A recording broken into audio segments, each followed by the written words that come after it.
everybody. Thank you so much for tuning in for another little chat. I'm Jenny. This is Consider This. So nice to see you. I appreciate your time in watching these videos. I appreciate it. I wanted to spend a little bit of time today talking about comfort zones and decisions. For those of you who don't know, I'm a coach, I'm a mindset coach. And what I really love, and part of the reason why I wanted to start this channel, is because I don't think people spend enough time thinking about purposefully creating their lives, what they want, and then how they're going to get there. And the how isn't quite as important, at least in the beginning. But people just don't spend a lot of time thinking about what they want. They just sort of meander through life. I mean, certainly that's what I did when I was younger. And I think that there are a lot of missed opportunities when we do that, when we don't go into something with intention and purpose. And so it's one of the reasons why I say be on purpose. Is really be intentional. Don't just meander through your day. And a big part of being able to do that is making decisions. Decisions are really important, and we make them constantly. Little decisions, big decisions, huge life-changing decisions. Should I get married? Should I have this operation? Should I have children? Teeny tiny decisions. Am I going to wear a brown blouse today? Or am I going to wear a white blouse today? But the one thing that we also do all of the time that most of us are not aware of is that our brains are decision-making machines. Our brains are constantly evaluating what's going on and labeling stuff. And then from that label, there's a decision made, like how we think about it, what we feel about it, what it means to us, and you're probably not even aware of how often it's happening and happening constantly. It never, ever, ever stops. That is your brain's primary, one of your brain's primary purpose, that and making sure you don't die. So all of those evaluations are really decisions. Decisions is just an evaluation. You evaluate something and then you make a decision about it. Is this blue or is it green? It could be that mundane, but it's happening constantly. Because the brain's second primary, or one of the other primary jobs of the brain is to make sure you don't die, a lot of your decisions are based on previous experience. So this was safe before, so it will probably be safe now, and so I'm going to continue to do that. And what happens is we run this program. It's really like a computer program. If you have ever heard Joe Dispenza talk, he talks about this a lot. He does it very elegantly. Please look him up. He's fabulous. But that's really what you're doing. You're just constantly making decisions, and then you run this program based on your previous experience. And so if we don't hit the pause button and purposefully make a new decision, we're going to keep doing the same thing every day for the rest of our lives. And if you ever want anything more out of your life, doing that is not going to help you get there. So making those decisions are super, super important. There's processes for making decisions. One of the reasons to talk to friends and family is, or maybe even probably better, a mentor or a coach, and so you can figure out how to make wise decisions for yourself and what those decisions look like. And I say for yourself because your decision might not be the same as somebody else's decision, nor should they be. Everybody's life is completely unique and totally their own, and you have to make decisions in order to decide what it is. But you do have to decide in order to make the decision of what you want. Here's the other thing with this. As soon as you sit down and you go, okay, I kind of would like to try X, and then you decide you're going to do it. Maybe you decide you're going to go work out. Right? You want to be healthy and strong. I'm going to live to be 120, and so if I'm going to live to be 120 and enjoy any quality of life at all, I have to be strong. I have to work out. There is not any other way for that to happen. Okay, so I'm going to work out. I'm not a great workout person. It's not a huge habit of mine. It's not something I do automatically, so I have to condition myself to do this new thing. Now, before quarantine started, I was actually doing so good. I was doing awesome. For 3 weeks, 3 or 4 times a week, I got up and went to the gym.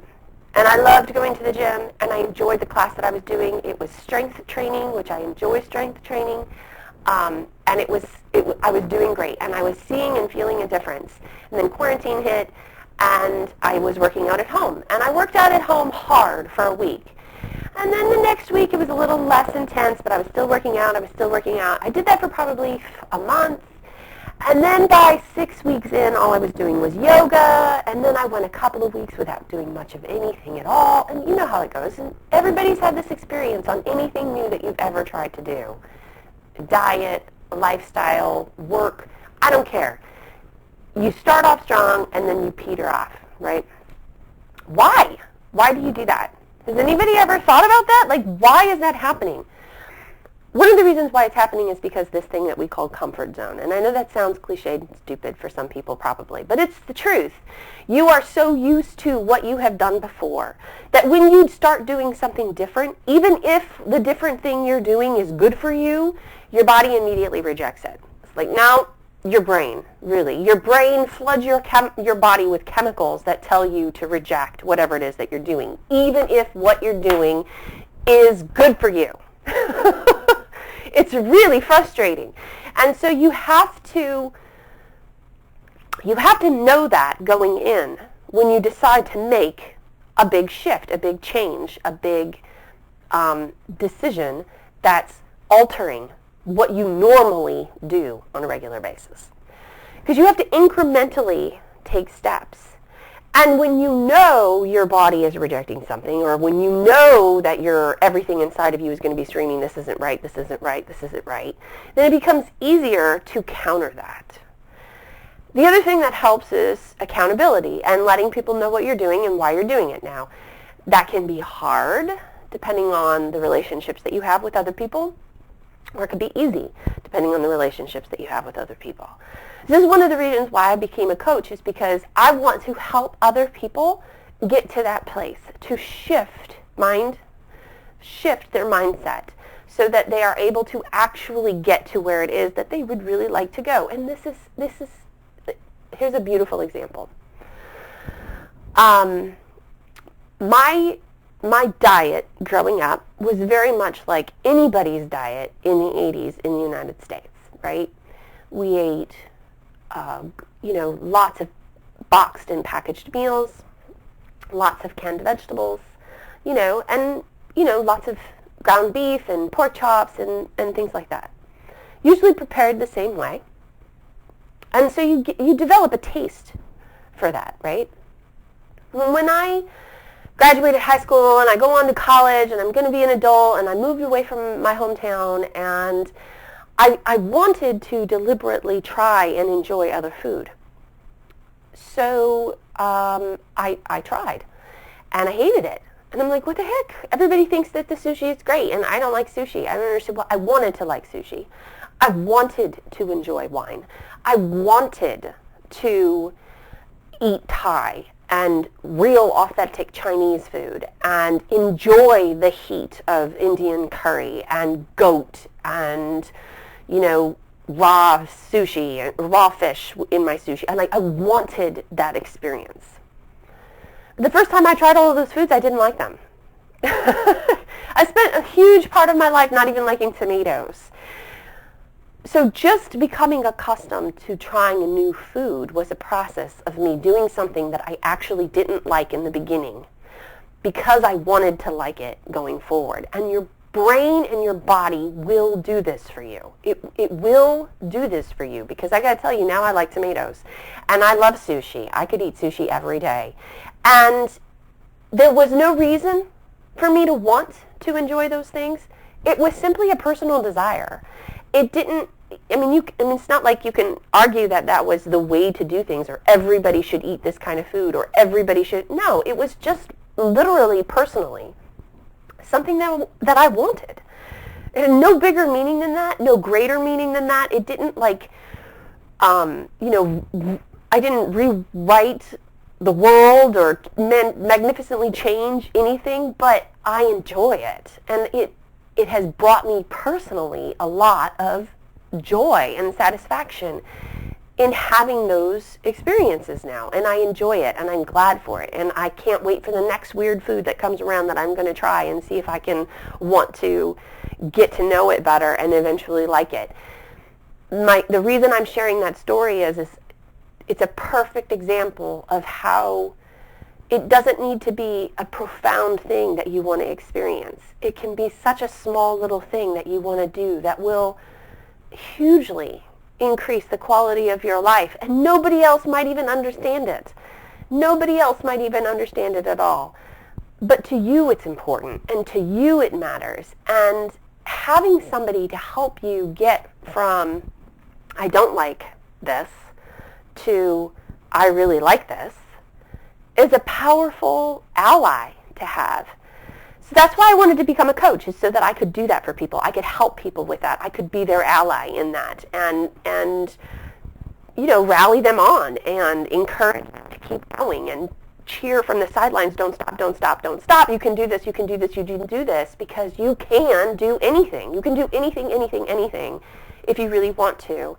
And you put in the emotional investment and the time to get there. So that's what I wanted to talk about today.